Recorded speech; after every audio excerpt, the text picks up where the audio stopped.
ಯಾಕೆ ಬಂದಿದ್ದೀರಾ? ಕೈ ಎತ್ತಿ. ಯಾರೋ ಒತ್ತಾಯಕ್ಕೆ ಬಂದಿದ್ದೀರಾ? ಯಾರೋ ಕರೆದ್ರು ಅಂತ? ಯಾರು ಕರೆದಿರೋದು ನಿಮಗೆ? ಯಾರು ಕರೆದಿರೋದು? ಯಾಕೆ ಸೌಂಡು ಜೋರಾಗಿ ಹೇಳಿ. ಯೇಸು ಸ್ವಾಮಿ ಕರೆದಿರೋದು. ಯಾವಾಗ?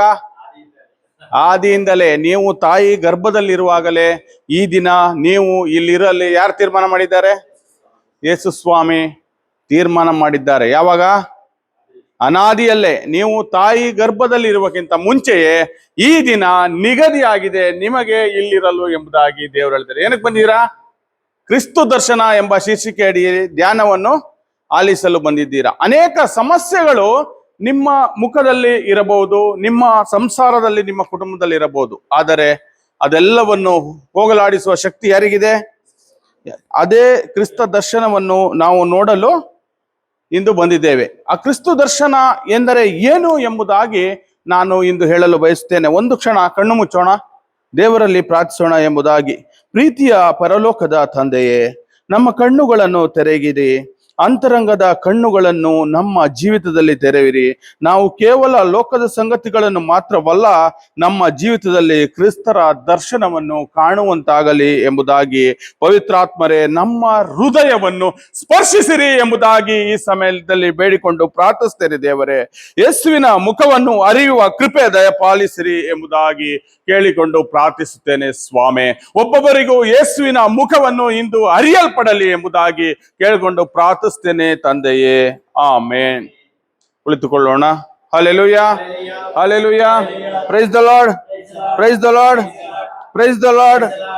ಇಂದು ಯೇಸು ಕ್ರಿಸ್ತನನ್ನು ನೋಡುವ ಕಣ್ಣು ಯಾರ್ದಾಗಬೇಕು? ನಮ್ಮದಾಗಬೇಕು. ಅದಕ್ಕೆ ಏನಾಗಬೇಕು? ಸಿದ್ಧರಾಗಬೇಕು. ನಾವು ಸಿದ್ಧರಿದ್ದೇವಾ? ಯಾರನ್ನು ನೋಡಕ್ ಬಂದಿದ್ವಿ ನಾವು? ನನ್ನನ್ನು ನೋಡಕ್ ಬಂದಿದ್ದೀರಾ? ಇಲ್ಲ. ಯಾರನ್ನು ನೋಡಕ್ ಬಂದಿದ್ದೀರಾ? ಯೇಸು ಸ್ವಾಮಿಯನ್ನು ನೋಡಲು ಬಂದಿದ್ದೀರಾ. ಅದಕ್ಕೆ ನಾವು ಸಿದ್ಧರಾಗಬೇಕು. ಅದಾಗಿದೆ ದೇವರು ನಮಗಿಂದು ಕರೆ ಕೊಡುವುದು. ಹೌದಾ?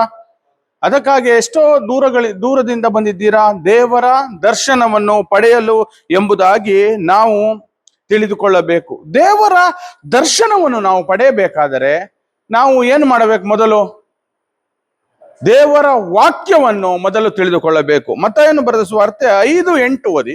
ಆ ವಾಕ್ಯದ ಪ್ರಕಾರ ನಾವು ಇದ್ದರೆ ಮಾತ್ರ, ಆ ವಾಕ್ಯದ ಪ್ರಕಾರ ಇದ್ದರೆ ಮಾತ್ರ ನಾವು ದೇವರನ್ನು ಕಾಣಲು ಸಾಧ್ಯ. ಬೈಬಲ್ ಅಲ್ಲೊಂದಿದೆ, ಯಾರಿಗಾದ್ರೂ ಓದೋರಿದ್ರೆ ತೆಗೆದುಕೊಳ್ಳಿ. ದೇವರ ವಾಕ್ಯ ಅನೇಕರಿಗೆ 5:8 ಓದಕ್ ಬರದೇ ಇದ್ರು ಹೇಳಿದ್ದನ್ನ ಹೇಳುವುದನ್ನ ನಾವು ತಿಳಿಯಬೇಕು. ನಿರ್ಮಲ ಹೃದಯಗಳು ಭಾಗ್ಯವಂತರು, ಅವರು ದೇವರನ್ನು ಕಾಣುವರು. ಶಾಂತಿಗಾಗಿ ಶ್ರಮಿಸುವವರು ಭಾಗ್ಯವಂತರು, ಅವರು ದೇವರ ಮಕ್ಕಳೆನಿಸಿಕೊಳ್ಳುವರು. ಸಾಕು ಬ್ರದರ್. ಫಸ್ಟ್ ಏನು? ನಿರ್ಮಲ ಹೃದಯಗಳು ಯಾರು? ದೇವರನ್ನು ಕಾಣುವರು, ಅವರೇ ಭಾಗ್ಯವಂತರು ಎಂಬುದಾಗಿ ಮತ್ತಾಯನ ಬರೆದ ಸುವಾರ್ತೆಯಲ್ಲಿ ನಮಗೆ ಹೇಳಿದ್ದಾರೆ. ಯಾರು ಹೇಳಿದ್ದಾರೆ? ಯೇಸು ಸ್ವಾಮಿ ಹೇಳಿರುವಂತ ಮಾತು. ನಾವು ಕ್ರಿಸ್ತರನ್ನು ನೋಡಬೇಕಾದರೆ ನಾವೇನಾಗಬೇಕು? ಓದಿ ಬ್ರದರ್ ಇನ್ನೊಂದ್ಸರಿ ಸ್ಟಾರ್ಟಿಂಗ್ ವಚನ. ನಿರ್ಮಲ ಹೃದಯಗಳು, ಹೇಳಿ. ನಿರ್ಮಲ ಹೃದಯಗಳು ಭಾಗ್ಯವಂತರು, ಅವರು ಏನ್ ಮಾಡ್ತಾರೆ? ದೇವರನ್ನು ಕಾಣಲು ಸಾಧ್ಯ. ನಾವು ನಿರ್ಮಲ, ಒಳ್ಳೆ ಶುದ್ಧ ಹೃದಯದವರಾಗಿರಬೇಕು. ಹೌದಾ? ನಮಗೆ ಅನೇಕರ ಮೇಲೆ ಕೋಪಗಳು ಇರಬಹುದು, ದ್ವೇಷಗಳಿರಬಹುದು, ನಮ್ಮ ಮನೆಯವರ ಮೇಲೆ ಇರಬಹುದು, ಅಥವಾ ಅಣ್ಣ ತಂಗಿಯವರ ಮೇಲೆ. ಆ ದ್ವೇಷಗಳನ್ನೆಲ್ಲ ಬದಿಗಿಟ್ಟಾಗ ಮಾತ್ರ ನಾವು ದೇವರನ್ನು ಕಾಣಲು ಸಾಧ್ಯ. ಏಕೆಂದರೆ ಬ್ರದರಿಗೆ ಹೇಳಿದ್ದಾರೆ, ಪ್ರೀತಿಮಯವಾದಂತಹ ದೇವರು ದ್ವೇಷವನ್ನು ಹೃದಯದಲ್ಲಿಟ್ಟಾಗ ನಾವು ದೇವರನ್ನು ಕಾಣಲು ಸಾಧ್ಯವಿಲ್ಲ. ಸಾಧ್ಯವಿದೆಯಾ? ಇಲ್ಲ. ಅದಕ್ಕೆ ದೇವರು ಹೇಳಿದ್ದಾರೆ, ನಿರ್ಮಲ ಹೃದಯರು ಮಾತ್ರ ಭಾಗ್ಯವಂತರು. ಏನಕ್ಕೆ ಭಾಗ್ಯವಂತರು? ದೇವರನ್ನು ನೋಡಲು ಭಾಗ್ಯವಂತರು ಎಂಬುದಾಗಿದೆ ಇದು ಹೇಳುವುದು. ಕ್ರಿಸ್ತ ದರ್ಶನ ಎಂದರೆ ಕೇವಲ ಕಣ್ಣಿಗೆ ನಾವು ಮಾನವರಾಗಿ ನೋಡುವಂತ ಕಣ್ಣಲ್ಲ, ಅಂತರಾತ್ಮದ ಕಣ್ಣುಗಳನ್ನು ನಾವು ತೆರೆಯಲ್ಪಡಬೇಕು. ಆಗ ಮಾತ್ರ ನಾವು ಇದನ್ನು ಕಾಣಲು ಸಾಧ್ಯ. ಆತ್ಮೀಕಾದ ಅನುಭವ ದೇವರು ನಮ್ಮಲ್ಲಿ ತೋರಿಸುತ್ತಾರೆ. ಆಗ ಯಾವಾಗ? ನಾವು ನಿರ್ಮಲ ಹೃದಯರಾಗಿದ್ದರೆ ಮಾತ್ರ ಅದು ನಾವು ತಿಳಿಯಲು ಸಾಧ್ಯ. ಪವಿತ್ರಾತ್ಮನ ಮೂಲಕ ಯೇಸುವನ್ನು ಅರಿಯಲು ಆಗ ಮಾತ್ರ ನಮ್ಮ ಜೀವಿತದಲ್ಲಿ ಸಾಧ್ಯವಾಗುತ್ತದೆ ಎಂಬುದಾಗಿ ನಾವು ತಿಳಿದುಕೊಳ್ಳಬೇಕು. ಪರಮ ಪ್ರಸಾದದಲ್ಲಿ, ದೇವರ ವಾಕ್ಯದಲ್ಲಿ, ಬಡವರಲ್ಲಿ, ಪ್ರಾರ್ಥನೆಯಲ್ಲಿ, ಸಭೆಗಳಲ್ಲಿ ಕೂಡ ನಾವು ದೇವರನ್ನು ಕಾಣುವವರಾಗಬೇಕು. ಇದಾಗಿದೆ ನಮಗೆ ಧರ್ಮಸಭೆ ಕಲಿಸಿಕೊಡುವುದು. ಅದಕ್ಕಾಗಿಯೇ ನಾವು ನಿರ್ಮಲ ಹೃದಯಗಳಾಗಿ ಜೀವಿಸುವಾಗ ನಾವು ದೇವರು ನಮ್ಮೊಂದಿಗಿರುತ್ತಾರೆ ಎಂಬುವಂತ ನಂಬಿಕೆ ನಮ್ಮಲ್ಲಿ ಬರಬೇಕು. ಪ್ರೇಷಿತರ ಕಾರ್ಯಕಲಾಪ 9ನೇ ಅಧ್ಯಾಯ 3, 4, 5ನೇ ವಚನ.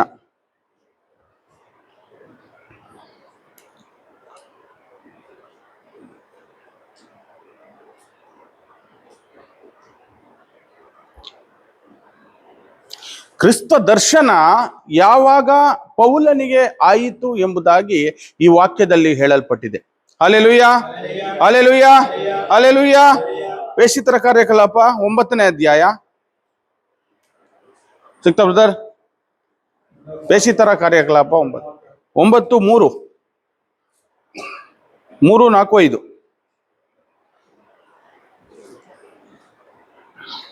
ಅವನು ಅಲ್ಲಿಂದ ಪ್ರಯಾಣ ಮಾಡುತ್ತಾ ದಮಸ್ಕಸ್ ಪಟ್ಟಣವನ್ನು ಸಮೀಪಿಸಿದನು. ಇದಕ್ಕಂತೆ ಆಕಾಶದಿಂದ ಬೆಳಕೊಂದು ಮಿಂಚಿ ಅವನ ಸುತ್ತಲೂ ಆವರಿಸಿತು. ಅವನು ನೆಲಕ್ಕುರುಳಿದ. ನೋಡಿ, ಅಷ್ಟೇ ಇರಲಿ ಬ್ರದರ್. ಇಲ್ಲಿ ಎಲ್ಲಿಂದ ಬಂತು? ಅವನು ಪ್ರಯಾಣ ಮಾಡುತ್ತಿರುವಾಗ ಅವನ ಮೇಲೆ ಏನ್ ಬಂತು? ಬೆಳಕು, ದೇವರ ಬೆಳಕು ಅವನ ಮೇಲೆ ಬಂದಾಗ ಏನಾಯ್ತು? ನೆಲಕುರುಳಿದನು. ಯಾವಾಗ? ಮುಂದೆ ಓದಿ ಬ್ರದರ್. ಈಗ ದೇವರ ಸ್ವರ ಅವನಿಗೆ ಕೇಳಿಸಿತ್ತು. ನೋಡಿ, ಓದಿ ಬ್ರದರ್. ಸೌಲನೇ, ನನ್ನನ್ನೇಕೆ ಹಿಂಸಿಸುತ್ತಿರುವೆ ಎಂಬ ವಾಣಿ ಅವನಿಗೆ ಕೇಳಿಸಿತು. ಆಗ ಅವನು, ಪ್ರಭು ನೀವಾರು ಎಂದನು. ನೀನು ಹಿಂಸೆ ಪಡಿಸುತ್ತಾ ಇರುವ ಯೇಸುವೆ ನಾನು. ದೇವರು ಯೇಸು ಸ್ವಾಮಿ ಸೌಲನನ್ನು ಪೌಲನಾಗಿ ಮಾರ್ಪಡಿಸಿದ ಮೊದಲನೇ ವಿಷಯ ಇದು. ಯಾವಾಗ?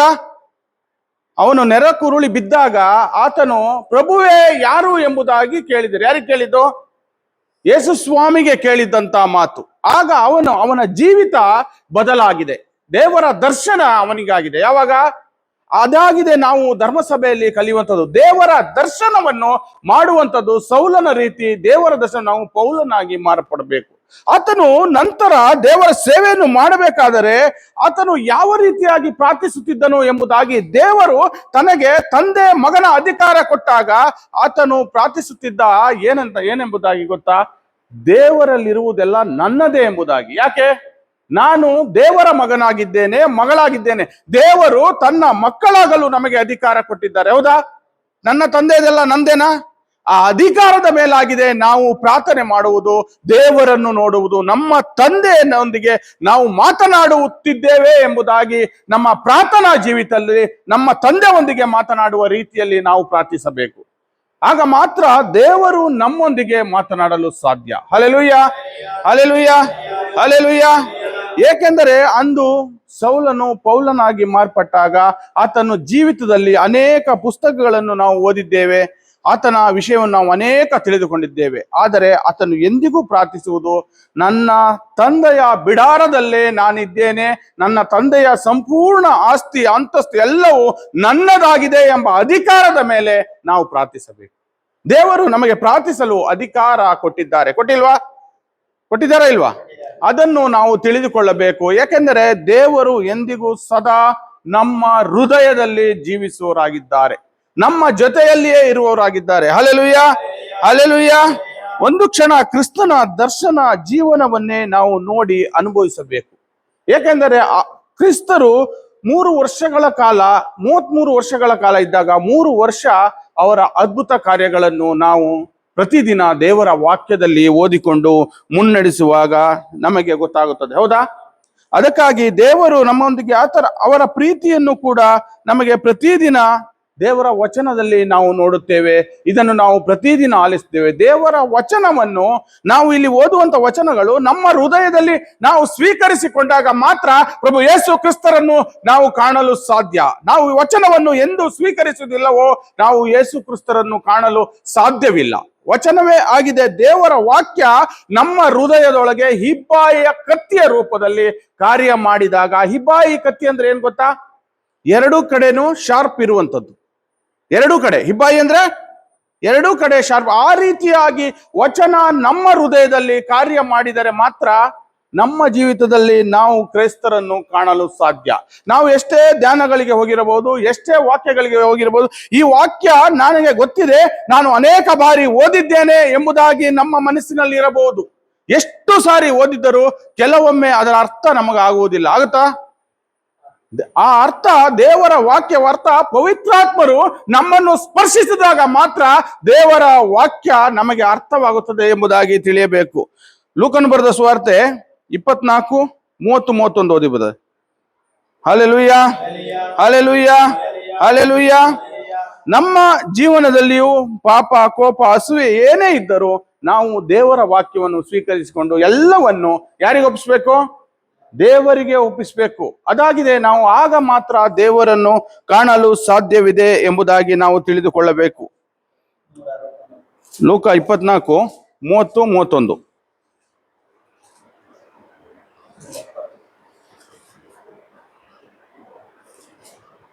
ಅವರ ಸಂಗಡ ಊಟಕ್ಕೆ ಕುಳಿತಾಗ ಯೇಸು ರೊಟ್ಟಿಯನ್ನು ತೆಗೆದುಕೊಂಡು ದೇವರಿಗೆ ಕೃತಜ್ಞತಾ ಸ್ತೋತ್ರ ಸಲ್ಲಿಸಿ ಅದನ್ನು ಮುರಿದು ಅವರಿಗೆ ಕೊಟ್ಟರು. ಆಗಲೇ ಶಿಷ್ಯರ ಕಣ್ಣುಗಳು ತೆರೆದವು, ಯೇಸುವನ್ನು ಗುರುತು ಹಚ್ಚಿದರು. ಆಗ ಯೇಸು ಅವರಿಂದ ಅದೃಶ್ಯರಾದರು. ನೋಡಿ, ಯೇಸು ಸ್ವಾಮಿ ಜೊತೆಲೇ ಶಿಷ್ಯರಿದ್ದಾಗ ಶಿಷ್ಯರ ಆಧ್ಯಾತ್ಮಿಕ ಕಣ್ಣುಗಳ ಬಗ್ಗೆ ದೇವರು ಇಲ್ಲಿ ಮಾತಾಡೋದು. ಯಾವ ಕಣ್ಣು? ಯೇಸು ಸ್ವಾಮಿ ಜೊತೆಲೇ ಶಿಷ್ಯರಿದ್ರು, ಆದರೆ ಇಹಲೋಕದ ಕಣ್ಣುಗಳಲ್ಲಿ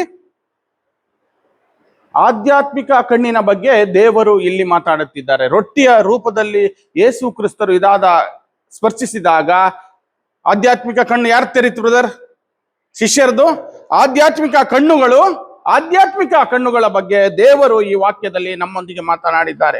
ಅನೇಕರು ಪರಮ ಪ್ರಸಾದವನ್ನು ತೆಗೆದುಕೊಂಡಾಗ ಆಧ್ಯಾತ್ಮಿಕವಾಗಿ ತೆಗೆದುಕೊಳ್ಳಬೇಕು. ನಾವು ದೇವರ ಶರೀರವನ್ನೇ ನಾವು ಭುಜಿಸುವವರಾಗಿದ್ದೇವೆ. ಇದಾಗಿದೆ ನಮಗೆ ಕ್ಯಾಥೋಲಿಕ ಕ್ರೈಸ್ತರಲ್ಲಿ ನಾವು ಪ್ರಬೋಧನೆ ಕೇಳುವಾಗಲೂ, ನಾವು ಧರ್ಮಸಭೆಯಲ್ಲಿ ಇರುವಾಗಲೂ, ನಾವು ಪರಮ ಪ್ರಸಾದವನ್ನು ಪ್ರತಿದಿನ ಬಲಿಪೂಜೆಯಲ್ಲಿ ಸ್ವೀಕರಿಸುವಾಗಲೂ ನಾವು ಕ್ರಿಸ್ತರನ್ನೇ ಸ್ವೀಕರಿಸಿದ್ದೇವೆ ಎಂಬಂತ ನಂಬಿಕೆ ನಮ್ಮಲ್ಲಿ ಬರಬೇಕು. ಆಗ ಪರಮ ಪ್ರಸಾದದಲ್ಲಿಯೂ ಮತ್ತು ದೇವರ ವಾಕ್ಯಗಳಲ್ಲೂ ನಾವು ಪ್ರಭು ಕ್ರಿಸ್ತರನ್ನು ಕಾಣಬೇಕು. ಇದಾಗಿದೆ ನಮ್ಮ ಜೀವನ. ಪ್ರತಿದಿನ ಮುನ್ನೋಗುವಾಗ ಕ್ರೈಸ್ತರು ನಮ್ಮ ಜೀವಿತದಲ್ಲಿ, ನಮ್ಮ ದೇಹದೊಳಗೆ, ನಮ್ಮ ಹೃದಯದೊಳಗೆ ಪರಮ ಪ್ರಸಾದದ ಮುಖಾಂತರ ನಮ್ಮ ಜೀವಿತಕ್ಕೆ, ನಮ್ಮ ಜೀವಕ್ಕೆ ಯಾರು ಪ್ರವೇಶಿಸಿದ್ದಾರೆ? ಯೇಸು ಸ್ವಾಮಿ ಪ್ರವೇಶಿಸಿದ್ದಾರೆ ಎಂಬುದಾಗಿ ನಾವು ತಿಳಿದುಕೊಳ್ಳಬೇಕು. ನಮ್ಮ ಜೀವಿತ ಪಾಪ ಮಾಡಿದ್ದರೂ ನಮಗೆ ಧರ್ಮಸಭೆ ಪಾಪ ನಿವೇದನೆ ಎಂಬುವಂತಹ ಒಂದು ಸಂಸ್ಕಾರವನ್ನು ಕೊಟ್ಟಿದೆ. ಆ ನಮ್ಮ ಜೀವಿತದಲ್ಲಿ, ನಮ್ಮ ಮನಸ್ಸಿನಲ್ಲಿ ನಾನು ಪಾಪ ಮಾಡಿದ್ದೇನೆ ಎನ್ನುವುದಾದ ನಮ್ಮ ಜೀವಿತದಲ್ಲಿ ಇದ್ದರೆ ನಾವು ಎಂದಿಗೂ ಪರಮ ಪ್ರಸಾದವನ್ನು ಪಾಪ ನಿವೇದನೆ ಮಾಡದೆ ಸ್ವೀಕರಿಸಬಾರದು ಎಂಬುದಾಗಿ ಈ ವಾಕ್ಯ ಅದು ಸಮೇತ ನಮಗೆ ತಿಳಿಸುತ್ತದೆ. ಏಕೆಂದರೆ ಪರಮ ಪ್ರಸಾದ ನಾವು ಸ್ವೀಕರಿಸಿದಾಗ ಯಾರು ನಮ್ಮ ಹೃದಯದೊಳಗೆ ಬರ್ತಾರೆ? ಯೇಸು ಸ್ವಾಮಿ ಬರ್ತಾರೆ. ಆ ನಂಬಿಕೆ ನಮಗೆ ಇರಬೇಕು. ವಾಕ್ಯವನ್ನು ಸ್ವೀಕರಿಸಿದಾಗ ಕೂಡಲೂ ಯೇಸು ಸ್ವಾಮಿ ನಮ್ಮ ಹೃದಯದಲ್ಲಿ ಬರುತ್ತಾರೆ. ವಾಕ್ಯ ಅನೇಕ ಬಾರಿ ನಾವು ಓದಿದ್ದೇವೆ, ಆದರೆ ನಮಗೆ ಅನೇಕ ಬಾರಿ ಕೆಲವು ವಾಕ್ಯಗಳ ಅರ್ಥ ತಿಳಿಯುವುದಿಲ್ಲ. ಬೇರೆ ಪುಸ್ತಕ ಓದಿದ ರೀತಿ ನಾವು ಬೈಬಲ್ ಗ್ರಂಥವನ್ನು ಓದಲು ಸಾಧ್ಯವಿಲ್ಲ. ಏಕೆಂದರೆ ದೇವರ ಸ್ಪರ್ಶ, ಪವಿತ್ರಾತ್ಮರ ಒಂದು ಶಕ್ತಿ ನಮ್ಮಲ್ಲಿ ಪ್ರವೇಶಿಸಿದಾಗ ದೇವರ ವಾಕ್ಯ ನಾವು ಸ್ವೀಕರಿಸಲು ಸಾಧ್ಯ. ನಾವು ಅಕಸ್ಮಾತ್ತಾಗಿ ಓದುವಂತಹ ವಾಚನಗಳು ಅನೇಕರಿಗೆ ಒಂದೊಂದು ರೀತಿಯ ಅನುಭವ ಅವರವರ ಜೀವಿತದಲ್ಲಿ ಕೊಟ್ಟಿದೆ. ಲೂಕ 22:19 ಓದಿ ಬ್ರದರ್. ಹಲ್ಲೆಲೂಯಾ, ಹಲ್ಲೆಲೂಯಾ, ಹಲ್ಲೆಲೂಯಾ.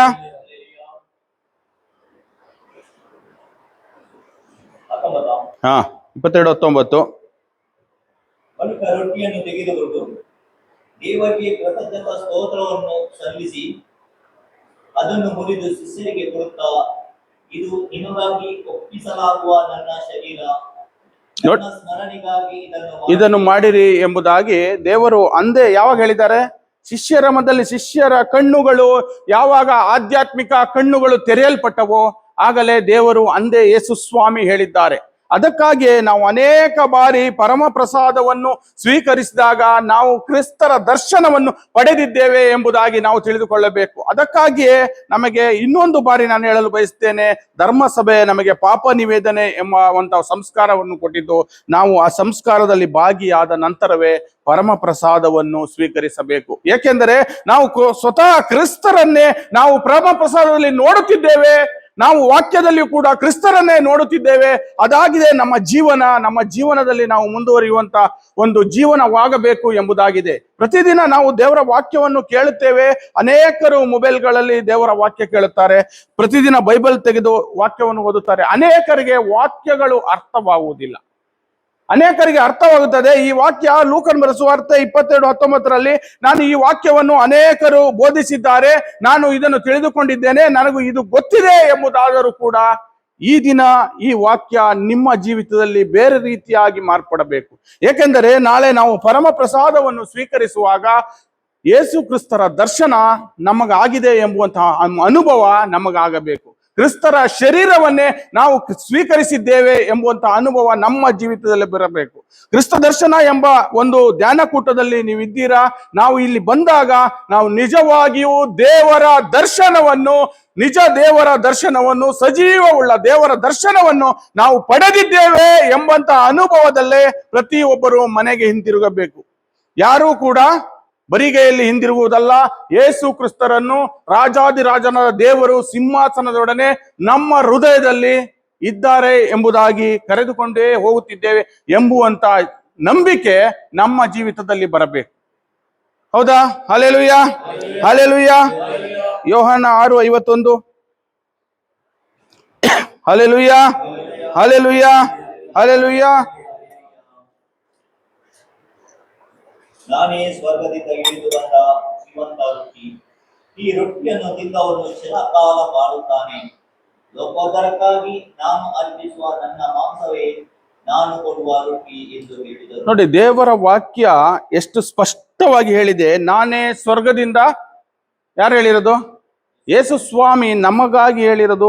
ನಾವು ದೇವರ ದರ್ಶನವನ್ನು, ಯೇಸು ಸ್ವಾಮಿಯ ದರ್ಶನವನ್ನು ಮಾಡಲಿಕ್ಕೆ ಬಂದಿದ್ದೇವೆ ಎಂಬುದಾಗಿ ಸ್ವತಃ ನಾವೇ ಈ ವಾಕ್ಯವನ್ನು ಸ್ವೀಕರಿಸಿಕೊಂಡು ಪ್ರತಿಜ್ಞೆ ಮಾಡಿಕೊಳ್ಳಬೇಕು. ಹೌದಾ? ಈ ವಾಕ್ಯ ಅಷ್ಟು ಅರ್ಥಪೂರ್ಣವಾಗಿದೆ. ನಾವು ಆಧ್ಯಾತ್ಮಿಕವಾಗಿ ತೆಗೆದುಕೊಳ್ಳಬೇಕು. ನಾವು ಮಾಮೂಲಿಯಾಗಿ ತೆಗೆದುಕೊಳ್ಳುವಂತ ವಾಕ್ಯಗಳಲ್ಲ. ದೇವರು ಸಜೀವವಾಗಿ ಮಾತನಾಡುವ ವಾಕ್ಯವಾಗಿದೆ ಇದು. ಹೌದಾ? ಯಾಕೆಂದರೆ ದೇವರು ಅರ್ಪಿಸುವ ನನ್ನ ಮಾಂಸವೇ ನಾನು ಕೊಡುವ ರೊಟ್ಟಿ ಎಂದು ಹೇಳಿದ್ದಾರೆ. ನಮಗೆ ಧರ್ಮಸಭೆಯಲ್ಲಿ ಬಹುಮುಖ್ಯವಾಗಿ ನಾವು ಪರಮ ಪ್ರಸಾದಕ್ಕೆ ಆರಾಧನೆ ಮಾಡುವಾಗ ನಾವು ಸ್ವತಃ ಯೇಸು ಸ್ವಾಮಿಯನ್ನೇ ಅಲ್ಲಿ ಕಾಣುತ್ತೇವೆ. ಹೌದಾ? ಯೇಸು ಸ್ವಾಮಿಯನ್ನೇ ಕಾಣುತ್ತೇವೆ. ನಮ್ಮ ಒಂದು ಯೇಸು ಸ್ವಾಮಿಯನ್ನು ನಾವು ಸ್ವೀಕರಿಸುವಾಗ, ಆ ಪರಮ ಪ್ರಸಾದದ ಆ ರೊಟ್ಟಿಯನ್ನು ನಾವು ಸ್ವೀಕರಿಸುವಾಗ ಯೇಸು ಸ್ವಾಮಿಯನ್ನು ನಾವು ನಮ್ಮ ಹೃದಯದಲ್ಲಿ ಸ್ವೀಕರಿಸಿದ್ದೇವೆ. ಅದನ್ನು ನಾವು ಎಷ್ಟು ಸ್ವಚ್ಛವಾಗಿ ನಾವು ಸ್ವೀಕರಿಸಬೇಕು, ಎಷ್ಟು ನಾವು ನಿಬಂಧನೆಗಳನ್ನು ನಾವು ತಿಳಿದುಕೊಂಡಿದ್ದೇವೆ, ಎಷ್ಟು ದೇವರ ವಾಕ್ಯವನ್ನು ನಾವು ತಿಳಿದುಕೊಂಡಿದ್ದೇವೆ, ಅದಾಗಿದೆ. ನಾವು ಇನ್ನೊಬ್ಬರಿಗೂ ಕೂಡ ನಾವು ಹೇಳಬೇಕು. ಇಲ್ಲಿಂದ ಹೋದ ಮೇಲೆ ಅನೇಕರು ಧ್ಯಾನಕ್ಕೆ ಹೋಗಿ ನಾವು ಬದಲಾಗಿದ್ದೇವೆ, ನಾವು ಕ್ರಿಸ್ತರನ್ನು ದರ್ಶನ ಕಂಡಿದ್ದೇವೆ ಎಂಬುದಾಗಿದೆ ತಿಳಿದುಕೊಳ್ಳಬೇಕು. ಈ ವಾಕ್ಯ ಸಾಮಾನ್ಯವಾಗಿ ನಾವು ಅರಿತುಕೊಳ್ಳುವುದಲ್ಲ, ಆಧ್ಯಾತ್ಮಿಕವಾಗಿ ತಿಳಿದುಕೊಳ್ಳುತ್ತಾ ಇರುವಾಗಲೇ ನಮ್ಮ ಜೀವಿತ ನಮಗೆ ಬದಲಾವಣೆ ಆಗುತ್ತದೆ. ಹೌದಾ?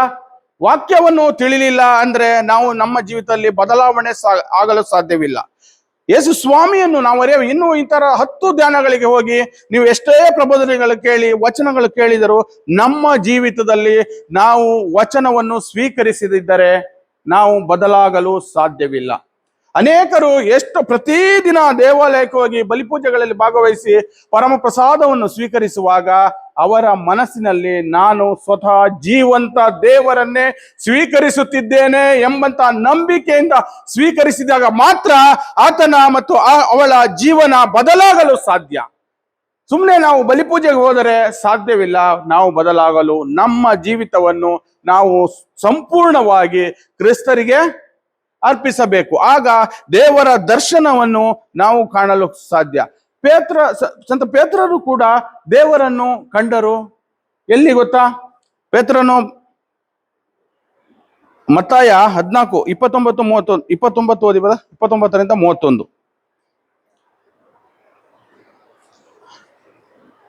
ನಮ್ಮಲ್ಲಿ ದೇವರನ್ನು ನಾವು ಕಾಣುವಂತರಾದಾಗ ನಮ್ಮಲ್ಲಿ ಅನುಮಾನವಾಗಿ ಸ್ವೀಕರಿಸುವುದಲ್ಲ, ನಾವು ಸಂಪೂರ್ಣವಾಗಿ ಸ್ವೀಕರಿಸಬೇಕು ಎಂಬುದಾಗಿದೆ ಈ ವಾಕ್ಯದ ಅರ್ಥ. ಓದಿ ಬ್ರದರ್. ಮತ್ತಾಯ 14:29 ವಚನ. ಹಲ್ಲೆಲೂಯಾ, ಹಲ್ಲೆಲೂಯಾ, ಹಲ್ಲೆಲೂಯಾ. ಅರ್ಥ ಆಗ್ತಾ ಇದೆಯಾ? ಆಗ ಪೇತ್ರನು ಹಾ. ಸ್ವಾಮಿ ನೀವೇ ಆದರೆ ನಾನು ನೀರಿನ ಮೇಲೆ ನಡೆದು ನಿಮ್ಮ ಬಳಿಗೆ ಬರುವಂತೆ ಆಜ್ಞಾಪಿಸಿ ಎಂದನು. ಯೇಸು ಬಾ ಎಂದು ಕರೆಯಲು ಪೇತ್ರನು ದೋಣಿಯನ್ನು ಬಿಟ್ಟು ನೀರಿನ ಮೇಲೆ ನಡೆಯುತ್ತಾ ಯೇಸುವಿನತ್ತ ಬಂದನು. ಆದರೆ ಬಲವಾದ ಗಾಳಿ ಬೀಸುತ್ತಿರುವುದನ್ನು ಕಂಡು ಹೆದರಿದನು, ಹಾಗೆಯೇ ಮುಳುಗಿ ಹೋಗಲಾರಂಭಿಸಿದನು. ಆಗ ಸ್ವಾಮಿ ಕಾಪಾಡಿ ಕಾಪಾಡಿ ಎಂದು ಕೂಗಿಕೊಂಡನು. ಆ ಕ್ಷಣವೇ ಯೇಸು ಕೈಚಾಚಿ ಅವನನ್ನು ಹಿಡಿದುಕೊಂಡು ಅಲ್ಪವಿಶ್ವಾಸಿಯೇ, ಏಕೆ ಸಂದೇಹ ಪಟ್ಟೆ ಎಂದರು. ಯೇಸು ಸ್ವಾಮಿ ಈ ವಾಕ್ಯ ಪೇತ್ರನಿಗೆ ಎಷ್ಟು ಸ್ಪಷ್ಟವಾಗಿ ಬರೆದಿದ್ದಾರೆ. ಸ್ವಲ್ಪವಾದರೂ ನಿಮಗೆ ಅಪನಂಬಿಕೆ. ಯೇಸು ಸ್ವಾಮಿ ನಮಗೆ ಹೇಳಿದ್ದಾರೆ, ನೀನು ಸುರಕ್ಷಿತನಾಗಿರುವೆ ಬಾ ಎಂಬುದಾಗಿ ಹೇಳಿರೋದು, ಹೌದಾ? ಆದ್ರೆ ಅಪನಂಬಿಕೆ ಪಟ್ಟಾಗ ಆತನು ಸ್ವಾಮಿ ಸ್ವಾಮಿ ಎಂಬುದಾಗಿ ಕೂಗಿಕೊಂಡರು ಎಂಬುದಾಗಿ ನಾವು ಇಲ್ಲಿ ಕಾಣುತ್ತೇವೆ. ಆಗ ಯೇಸು ಸ್ವಾಮಿ ಕೈ ಅಲ್ಪ ವಿಶ್ವಾಸಿಯೇ, ನಮಗೆ ಕೊಂಚ ಕೂಡ ಅಲ್ಪ ವಿಶ್ವಾಸವಾಗಿರಬಹುದು. ಸಂಪೂರ್ಣವಾದ ವಿಶ್ವಾಸ, ಸಂಪೂರ್ಣವಾದ ನಂಬಿಕೆ, ಸಂಪೂರ್ಣವಾಗಿ ವಾಕ್ಯವನ್ನು ಸ್ವೀಕರಿಸುವುದು, ಸಂಪೂರ್ಣವಾಗಿ ಪರಮ ಪ್ರಸಾದವನ್ನು ಸ್ವೀಕರಿಸುವುದು. ನಾನು ಪಾಪ ಮಾಡಿದ್ದರೂ ನಾನು ಇಂದು ಪಾಪ ನಿವೇದನೆ ಮಾಡಿ ದೇವರ ಮುಂದೆ ಎಲ್ಲವನ್ನು ಒಪ್ಪಿಕೊಂಡಿದ್ದೇನೆ. ಇಂದು ನಾನು ಪರಿಶುದ್ಧನಾಗಿದ್ದೇನೆ, ಆದ್ದರಿಂದಲೇ ನಾನು ಯೇಸು ಸ್ವಾಮಿಯನ್ನು ಸ್ವೀಕರಿಸುತ್ತಿದ್ದೇನೆ ಎಂಬುದಾದರೆ ಮಾತ್ರ ನಾವು ಕ್ರಿಸ್ತರನ್ನು ಕಾಣಲು ಸಾಧ್ಯ.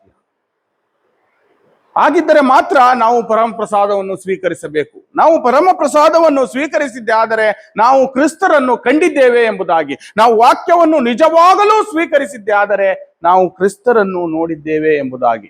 ನಮಗೆ ನಮ್ಮಲ್ಲಿ ವಿಶ್ವಾಸ ಸ್ವಲ್ಪ ಕಡಿಮೆ ಇದ್ದರೂ ಪೇತ್ರನ ರೀತಿ ನಾವು ಏನಾಗ್ತೀವಿ? ಮುಳುಗಲು ಆರಂಭಿಸುತ್ತೇವೆ, ಹೌದಾ? ಹಲ್ಲೆಲೂಯಾ, ಹಲ್ಲೆಲೂಯಾ, ಹಲ್ಲೆಲೂಯಾ. ಪೇತ್ರನ ರೀತಿ ನಾವು ಮುಳುಗಲು ಆರಂಭಿಸಿದ ದೇವರ ವಾಕ್ಯವನ್ನು ನಾವು ಸಂಪೂರ್ಣವಾಗಿ ಸ್ವೀಕರಿಸಿಕೊಳ್ಳಬೇಕು. ಆಧ್ಯಾತ್ಮಿಕವಾಗಿ ನಮ್ಮ ಜೀವಿತದಲ್ಲಿ ಆಧ್ಯಾತ್ಮಿಕ ಕಣ್ಣುಗಳು ತೆರೆಯಲ್ಪಡಬೇಕು. ಇಹಲೋಕದ ಕಣ್ಣು, ಈ ಲೋಕದಲ್ಲಿ ಜೀವಿಸಲು ಆಧ್ಯಾತ್ಮಿಕ ವಿಷಯ ಬೇಕಿಲ್ಲ, ಹೌದಾ? ಹೌದಾ? ನಮ್ಮ ಕೆಲಸಗಳನ್ನು ನಾವು ಮಾಡಿ ಜೀವಿಸ್ತೇವೆ. ಆದರೆ ನಾವು ಸ್ವರ್ಗಕ್ಕೆ ಹೋಗಲು ನಾವು ಆಧ್ಯಾತ್ಮಿಕ ಕಣ್ಣುಗಳನ್ನು ತೆರೆದು ನಾವು ನೋಡಬೇಕಾಗಿದೆ. ಯೋಹಾನ 20:16, ಯೋಹಾನ ಬರೆಸುವಾರ್ತೆ 20:16 ಓದಿ ಬ್ರದರ್.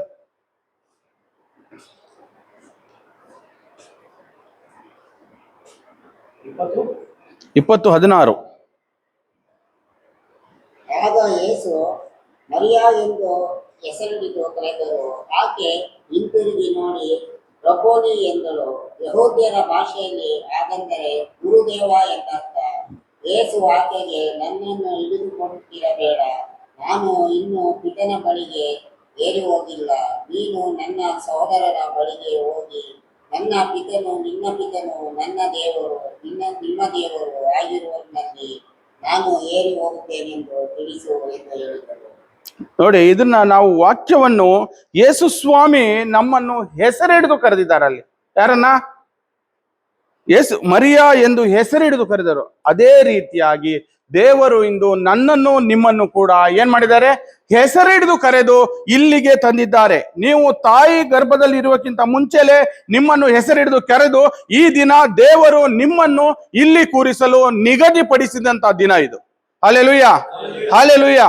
ದೇವರು ಹೆಸರಿಡಿದು ಮಗನೇ ಮಗಳೇ ಎಂಬುದಾಗಿ ನಿಮ್ಮನ್ನು ಕರೆದಿರುವುದರಿಂದಲೇ ನೀವು ಇಂದು ಇಲ್ಲಿಗೆ ಬಂದಿದ್ದೀರಾ. ಈ ವಾಕ್ಯಗಳನ್ನು ನಾವು ನಮ್ಮ ಜೀವಿತದಲ್ಲಿ ಸೇರಿಸಿಕೊಂಡಾಗ ನಮ್ಮ ಜೀವಿತ ಬದಲಾವಣೆ ಆಗುತ್ತದೆ. ನಾವು ದೇವರನ್ನು ಕಾಣಲು ಸಾಧ್ಯವಾಗುತ್ತದೆ. ನಾವು ಇಲ್ಲಿ ಬಂದಿದ್ದೇವೆ, 1.5 ದಿನ 2 ದಿನ ಧ್ಯಾನವನ್ನು ಕಳೆದಿದ್ದೇವೆ. ನಾವು ಹೋಗಿ ಮತ್ತೆ ಮೊದಲಿನಂತೆ ಇದ್ದರೆ ನಮ್ಮ ಜೀವಿತಕ್ಕೆ ಒಂದು ಅರ್ಥವಿಲ್ಲ. ನಿಮ್ಮ ಒಂದು ಪ್ಯಾರಿಸ್ನಲ್ಲಿ ನಿಮ್ಮನ್ನು ನೋಡಿ ಅನೇಕರು ಬದಲಾವಣೆ ಆಗಬೇಕು. ಈಕೆ ಅಥವಾ ಇವನು ಎಲ್ಲಿ ಹೋಗಿ ಈ ರೀತಿಯಾಗಿ ಬದಲಾವಣೆ ಆಗಿದ್ದಾನೆ ಎಂಬುವಂತ ಅರಿವು ಅವರಲ್ಲಿ ಬರಬೇಕು. ನಾವು ಕ್ರೈಸ್ತರಾದಿ ಜೀವಿಸಿದರೆ ಸಾಲದು, ಅನೇಕರಿಗೆ ಆ ಬದುಕುವ ರೀತಿಯನ್ನು ಹೇಳಿಕೊಡುವ ಕರ್ತವ್ಯ ಯಾರದಾಗಿದೆ? ನಮ್ಮದಾಗಿದೆ. ಅದಾಗಿದೆ ನಾವು ತಿಳಿದುಕೊಳ್ಳುವುದು. ಕ್ರಿಸ್ತರ ಜೀವಿತದಲ್ಲಿ ನಾವು ಇಂದು ಕ್ರಿಸ್ತರನ್ನು ನೋಡಲು ಬಂದಿದ್ದೇವೆ. ಸಜೀವವುಳ್ಳ ದೇವರನ್ನು ನಾವು ನೋಡಲು ಬಂದಿರುವುದಾಗಿದೆ, ಹೌದಾ? ಹೌದಾ? ಅದೇ ನಮ್ಗೆ ಆ ರೀತಿ ನಮ್ಮ ಜೀವಿತದಲ್ಲಿ ನಡೆಯಬೇಕು. ದೇವರೊಂದಿಗೆ ನಾವು ನಡೆಯುವಾಗ ನಮ್ಮ ಜೀವಿತದಲ್ಲಿ ಕ್ರೈಸ್ತರು ನಮ್ಮೊಂದಿಗೆ ಇರುತ್ತಾರೆ. ಮತ್ತಾಯನ ಬರೆಸುವಾರ್ತೆ 25ನೇ ಅಧ್ಯಾಯ 40ನೇ ವಚನ ಓದಿ ಬ್ರದರ್.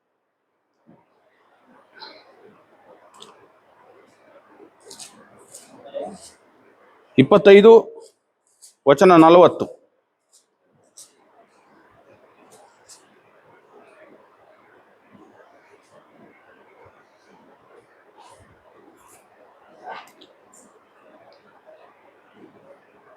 ಆಗ ಅರಸನು ಪ್ರತ್ಯುತ್ತರವಾಗಿ, ಈ ನನ್ನ ಸಹೋದರರಲ್ಲಿ ಒಬ್ಬನಿಗೆ ಅವನೆಷ್ಟೇ ಕನಿಷ್ಠನಾಗಿರಲಿ, ನೀವು ಹೀಗೆ ಮಾಡಿದಾಗಲೆಲ್ಲ ಅದನ್ನು ನನಗೆ ಮಾಡಿದ್ದೀರಿ ಎಂದು ನಿಮಗೆ ಸತ್ಯವಾಗಿ ಹೇಳುತ್ತೇನೆ ಎನ್ನುವನು. ನೋಡಿ, ಸಾಕು ಬ್ರದರ್, ಅಷ್ಟೇ. ಏಕೆ ಈ ವಾಕ್ಯವನ್ನು ನಾವು, ಆಗ ಅರಸನು ಪ್ರತ್ಯುತ್ತರವಾಗಿ, ನನ್ನ ಹೆಸರು ಏನ್ ಮಾಡಬೇಕು ನಾವು ಎಂಬುದಾಗಿ, ಕ್ರಿಸ್ತರನ್ನು ಎಲ್ಲಿ ಕಾಣಬೇಕು, ನನಗಾಗಿ ಮಾಡಿರಿ ಎಂಬುದಾಗಿ ನಾವು ಈ ವಾಕ್ಯವನ್ನು ಓದುವಾಗಲೆಲ್ಲ ನನಗೆ ಒಂದು ಜ್ಞಾಪಕ ಬರುತ್ತದೆ. ಸಂತ ಮದರ್ ತೆರೇಸಾ ಅವರು ಅನೇಕ ಬಡಬಗ್ಗರಿಗೆ ಅವರು ಸಹಾಯ ಮಾಡುತ್ತಿದ್ದರು ಎಂಬುದಾಗಿ ನಮಗೆ ಗೊತ್ತಿದೆ. ಆದರೆ ಅವರು ಒಂದು ಅಂಗಡಿಯವನ ಹತ್ರ ಹೋಗಿ ನನ್ನ ಮಕ್ಕಳಿಗೆ ಏನಾದರೂ ಕೊಡಿ ಎಂಬುದಾಗಿ ಹೇಳಿದಾಗ ಆತನು ಏನ್ ಮಾಡಿದ, ಆತನು ಅವರ ಕೈಗೆ ಉಗಿದ ಮದರ್ ತೆರೇಸಾ ಅವರಿಗೆ.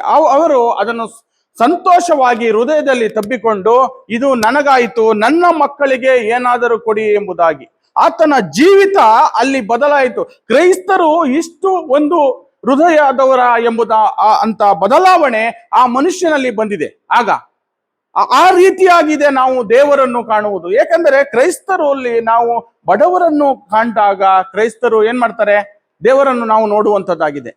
ಅವರು ನಮಗೆ ಗೊತ್ತಾದ ಇವ್ರು ಯಾರು ಎಂಬುದಾಗಿ, ಕ್ರೈಸ್ತರು ಎಂಬುದಾಗಿ ಅನ್ಯರಿಗೂ ಸಹ ನಾವು ತೋರಿಸಬೇಕು. ಅನೇಕ ಬಡವರಲ್ಲಿಯೂ ಅನೇಕ ರೋಗಿಗಳಲ್ಲಿಯೂ ನಾವು ಯಾರನ್ನು ಕಾಣಬೇಕು, ಕ್ರೈಸ್ತರನ್ನು ನಾವು ಕಾಣಬೇಕಾಗಿದೆ. ಇದಾಗಿದೆ ನಾವು ಇಂದು ಇಲ್ಲಿ ಬಂದಿರುವುದು. ದೇವರನ್ನು ನೋಡಲು ಸಜೀವವುಳ್ಳ ದೇವರು ನಮ್ಮ ಸಂಗಡ ಇದ್ದಾರೆ ಎಂಬುದಾಗಿ ನಾವು ತಿಳಿದುಕೊಳ್ಳಬೇಕು. ಪ್ರತಿ ಕ್ಷಣ ದೇವರ ವಾಕ್ಯವನ್ನು ಓದಿ ನಾವು ಪ್ರಾರ್ಥಿಸಬೇಕು ಎಂಬುದಾಗಿದೆ ಈ ದಿನದ ವಾಕ್ಯ. ನಾವು ತಿಳಿದುಕೊಳ್ಳಬೇಕು. ಕ್ರಿಸ್ತ ದರ್ಶನ ಎಂಬ ಶೀರ್ಷಿಕೆಗೆ ನಾವು ಬಂದಾಗ ದೇವರ ದರ್ಶನವನ್ನೇ ಕಂಡೇ ನಾವು ಹಿಂದಿರುಗಿ ಹೋಗಬೇಕು ಎಂಬುದಾಗಿದೆ ಈ ದಿನದ ವಚನ. ಹಲ್ಲೆಲೂಯಾ, ಹಲ್ಲೆಲೂಯಾ, ಹಲ್ಲೆಲೂಯಾ. ಎಲ್ಲರೂ ನಿಂತುಕೊಳ್ಳೋಣ ಒಂದು ಸಣ್ಣ ಪ್ರಾರ್ಥನೆಯೊಂದಿಗೆ. ಸರ್ವಶಕ್ತನಾದ ದೇವರೇ, ಸ್ವಾಮಿ ಕರ್ತನೆ, ಈ ದಿನ ಈ ಒಂದು ಕ್ರಿಸ್ತ ದರ್ಶನ ಎಂಬಂತ ಒಂದು ನಾವು ಧ್ಯಾನದಲ್ಲಿದ್ದೇವೆ. ಇಲ್ಲಿ ಬಂದಿರುವಂತಹ ಒಬ್ಬೊಬ್ಬರನ್ನು ಅವರೆಲ್ಲ ಕಷ್ಟಗಳು ಸ್ವಾಮಿ ನನಗೆ ಅರಿಯುವುದಿಲ್ಲ, ಎಲ್ಲವೂ ನಿನಗರಿಯುತ್ತದೆ ಸ್ವಾಮಿ. ಅವರ ಹೃದಯವನ್ನು ನೋಡುವಂತಹ ದೇವರು ನೀನಾಗಿದ್ದಿ ಸ್ವಾಮಿ. ಅದಕ್ಕಾಗಿಯೇ ಕರ್ತರೆ, ನಾವು ಎಲ್ಲರನ್ನು ನಿಮ್ಮ ಕೈಗೆ ಒಪ್ಪಿಸುತ್ತಿದ್ದೇವೆ. ಅವರನ್ನು ಇಂದು ನಿಮ್ಮ ದರ್ಶನದ ಮುಖಾಂತರ ನೀವು ಅವರ ಮನಸ್ಸಿನಲ್ಲಿ ಮಾತನಾಡಿರಿ, ದೇವರ ವಾಕ್ಯಗಳ ಮುಖಾಂತರ ಅವರನ್ನು ಸ್ಪರ್ಶಿಸಿರಿ ಎಂಬುದಾಗಿ ಪ್ರಭು ಕ್ರಿಸ್ತರ ಮುಖಾಂತರ ಬೇಡಿಕೊಳ್ಳುತ್ತೇನೆ ತಂದೆಯೇ, ಆಮೇನ್. ಯೇಸು ನಾಮದಲ್ಲಿ